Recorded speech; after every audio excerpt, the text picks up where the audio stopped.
আমরা যে ছবিটা দেখলাম টানা দেখিয়ে যাচ্ছি আমরা, এবং আমাদেরকে থামানো যাবে না। আমরা যেরকম মুখে বলছি সেরকম ভাবে আমরা দেখিয়েও যাচ্ছি আমাদের প্রত্যেক মুহূর্তে। গতকালের ঘটনার পরও আজ সকাল থেকে আমরা নজর রেখেছি যাদবপুরে কি কি হচ্ছে, আর সব থেকে বেশি করে নিজেরাও কাজ করতে গিয়ে অবাক হচ্ছে যাদবপুর থানার পুলিশ। তারা কেন ঠুটো জগন্নাথ হয়ে বসে রয়েছে? কারণ আমরা দেখতে পাচ্ছি একেবারে যাদবপুর থানার সামনে সেখানে নকশালি কর্মকাণ্ড চলছে, কিভাবে দ্য গ্রাফিতির মধ্যে দিয়ে, এবং সেখানে যখন সাহিত্যের বিকৃতি করা হচ্ছে, বিকৃতি করে কিছু অশ্লীল শব্দ লেখা হচ্ছে, সেগুলো কি পুলিশ দেখতে পাচ্ছে না? গোটা যাদবপুর জুড়ে নিজেদের মুক্তাঞ্চল তৈরি করতে চাইছে যাদবপুরের দালালরা।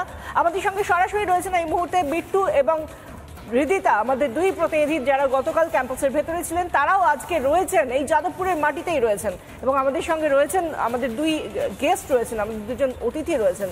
বিজেপি বিধায়ক হিরণ চট্টোপাধ্যায় রয়েছেন এবং সেই সঙ্গে আমাদের সঙ্গে রয়েছেন এক্স এনএসজি কমান্ডো, যাকে আমরা জানি যে প্রাক্তন ইন্টেলিজেন্স কর্তা হিসেবে দীপাঞ্জন চক্রবর্তী। আমরা প্রত্যেকের সঙ্গে কথা বলবো, আমাদের গেস্টদের কাছে যাব, কিন্তু তার আগে এই মুহূর্তে বিট্টুর কাছে একবার আসবো। একদম ছোট ছোট করে বিট্টু এবং হৃদিতার সঙ্গে কথা বলবো। আমি প্রথমে হৃদিতার কাছে যাই। হৃদিতা, গতকালের পর আজকে তুমি যাদবপুরের ক্যাম্পাস লাগোয়া অঞ্চলে রয়েছো, সেখানে কিরকম পালস পাচ্ছ? সেখানকার পরিবেশ কিরকম?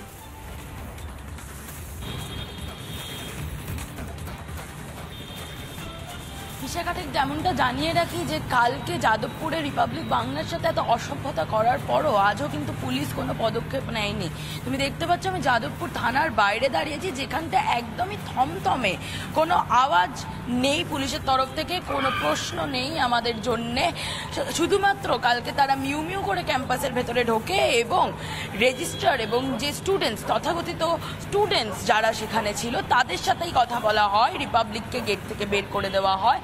এবং তারপর থেকে মমতা বন্দ্যোপাধ্যায়ের পুলিশ কিন্তু আমাদের সাথে কোনো রকমেরও কথা বলেনি। আজও আমরা যাদবপুর থানার বাইরে দাঁড়িয়ে আছি, ঠিক যেমনটা আমরা কাল রাত্রে ছিলাম, কিন্তু এখনো অবধি কোনো তাপ উত্তাপ নেই বলেই দেখতে পাচ্ছি আমরা পুলিশের তরফ থেকে।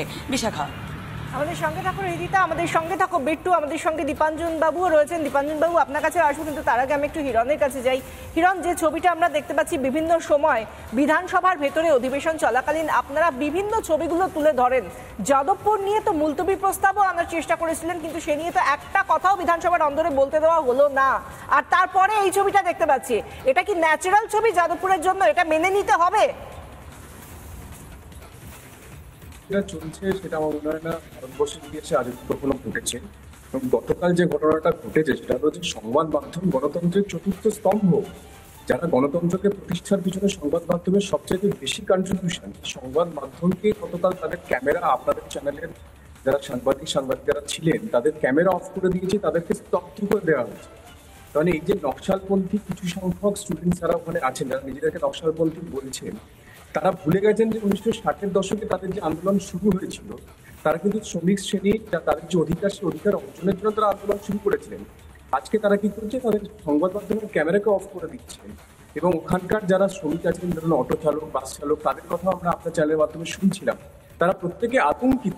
ফলে এদের যে আন্দোলন, এদের যে নীতি, সেই নীতি থেকে এরা ভ্রষ্ট হয়ে গেছে। আমার মনে হয় এই পুরোটার পিছনে পশ্চিমবঙ্গ সরকারের কোনো না কোনো মদত আছে। কারণ আপনারা দেখেছেন অ্যাসেম্বলিতে আমাদের মাইক্রোফোন অফ করে দেওয়া হয়, আমার মাইক্রোফোন দুবার অফ করে দিয়েছে, কথা বলতে দেওয়া হয় না, আমাদের বিরোধী দলনেতাকে 1 মাসের উপর ধরে সাসপেন্ড করে বাইরে রেখে দেওয়া হয়েছে।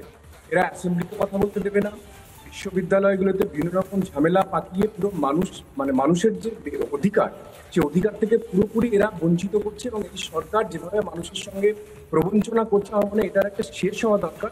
সবকিছু শুরু হয়, তাদের শেষ হওয়ার দরকার। যেভাবে আমরা দেখেছিলাম যাদবপুর 1970-এর দশকে, 1970 সালে সেখানকার উপাচার্য গোপালচন্দ্র সেন মহাশয়কে পিটিয়ে মেরে দিয়েছিল এই কিছু সংখ্যক ছাত্ররা। আমার মনে হয় এবারে কেন্দ্রীয় সরকার এটাকে লাইটলি না নিয়ে কেন্দ্রীয় সরকার, স্বরাষ্ট্র মন্ত্রক এবং শিক্ষা দপ্তর, কেন্দ্রীয় শিক্ষা দপ্তর, তাদের এগিয়ে আসা উচিত। যাদবপুরে প্রচুর ভালো ভালো ছেলে মেয়ে আছেন, তাদের ভবিষ্যৎ আছে, তারা কোথায় যাবে, তারা কিভাবে পড়াশোনা করবে? এত ভালো ভালো ছেলে মেয়ে, এত মেধাবী ছেলে মেয়ে, এই কিছু সংখ্যক ছেলে মেয়ের জন্য তো পুরো পরিবেশটা নষ্ট হয়ে গেছে। আমরা প্রাক্তন উপাচার্যদের মুখেও শুনছিলাম আপনাদের চ্যানেলের মাধ্যমে যে তারা কিভাবে বারবার আক্রান্ত হয়েছে। কেন্দ্রীয় সরকারের আমার মনে এগিয়ে আসা হচ্ছে। শুধুমাত্র পশ্চিমবঙ্গ পুলিশে পুতুল ছাড়িয়ে রেখেছে মুখ্যমন্ত্রী, পুলিশ মন্ত্রী, সেই পুলিশের ওপরে ভরসা না করে কেন্দ্রীয় সরকার, স্বরাষ্ট্র মন্ত্রক, কেন্দ্রীয় শিক্ষামন্ত্রী সবাই এগিয়ে এসে যাদবপুরকে রক্ষা করতে হবে। যাদবপুরের ছেলে মেয়েদের যে পড়াশোনা করার অধিকার, রাইট টু এডুকেশন, সেই অধিকারকে এখানে দিতে হবে। এবং এইভাবে চুপ করে থাকলে কিন্তু আস্তে আস্তে পশ্চিমবঙ্গের একটা একটা করে বিশ্ববিদ্যালয়, পশ্চিমবঙ্গের মানুষ সবাই কিন্তু শেষ হয়ে যাবে। যেটা শুরু হয় তা শেষ করতে হবে। শেষ করবো বলে আমরা কতদিন অপেক্ষা করবো? অ্যাসেম্বলিতে কথা বলতে পারবো না আমরা, বিশ্ববিদ্যালয়ের ছেলেমেয়েরা কথা বলছেন, কিন্তু সংবাদ শিক্ষাঙ্গনে গুন্ডাগিরির অধিকার তো জন্মায় না। এই গুন্ডারা কি করে নিজেদের দালালি বাঁচিয়ে রাখার জন্য সেখানে একেবারে মুক্তাঞ্চল তৈরি করে ফেলছে, সেই জায়গাটা নিয়ে প্রশাসন কেন নির্বিকার? এখানে এই প্রশ্নটা আমরা করব। হিরান আমাদের সঙ্গে থাকুন। দীপাঞ্জন বাবু, আপনার কাছেও আসবো, কিন্তু তার আগে একবার বিট্টুর কাছে যাব। বিট্টু, এতটা সময় পেরিয়ে গেল, পুলিশ কি করছে? পুলিশ কেন কোনো রকম ভাবে সক্রিয়তা দেখাচ্ছে না?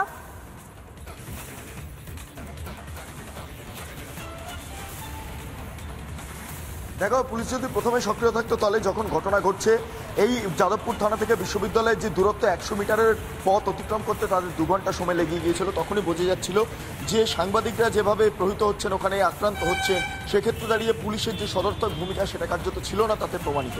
এবং তোমাকে আরেকটা বিষয় জানিয়ে রাখি, সকাল থেকে আমরা যখন দেখছি থানার সামনে একাধিক অশ্লীল ভাষায় গ্রাফিতি এঁকে দেওয়া হয়েছে আরবান নকশালদের তরফে বা শহুরে নকশালদের তরফে।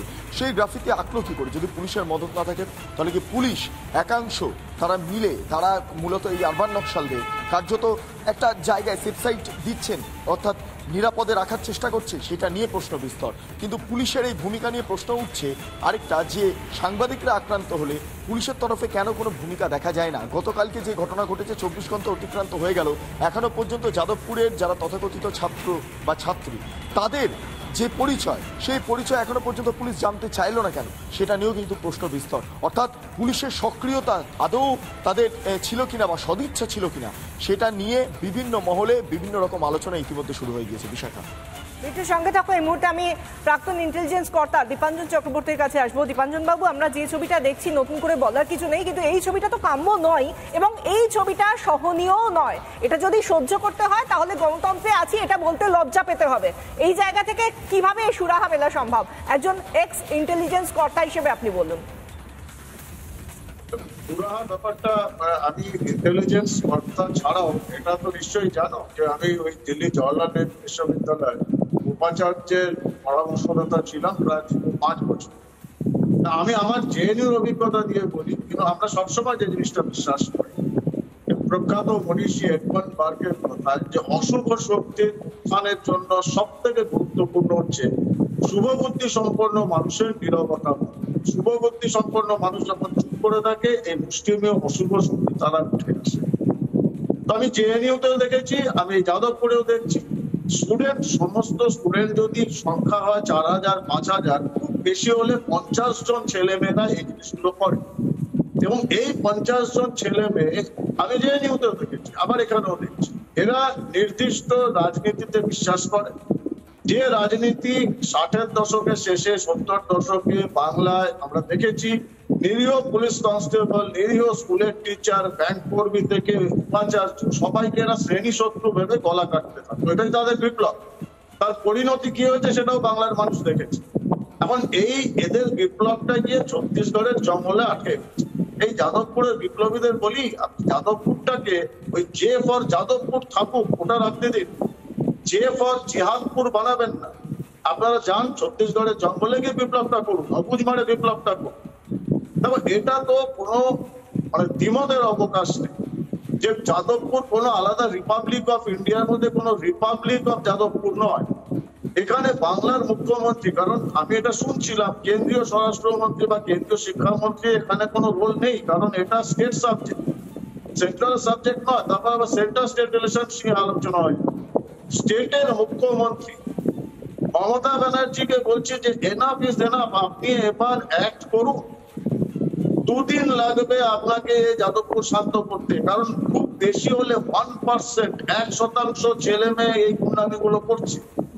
তারা 60-এর দশকে 70-এর দশকে সাধারণ মানুষের সঙ্গে বিপ্লব করেছে তাদের গলা কেটে, আর আজকে তাদের বংশধর রিপাবলিকের সাংবাদিকদের উপর আক্রমণ চালাচ্ছে।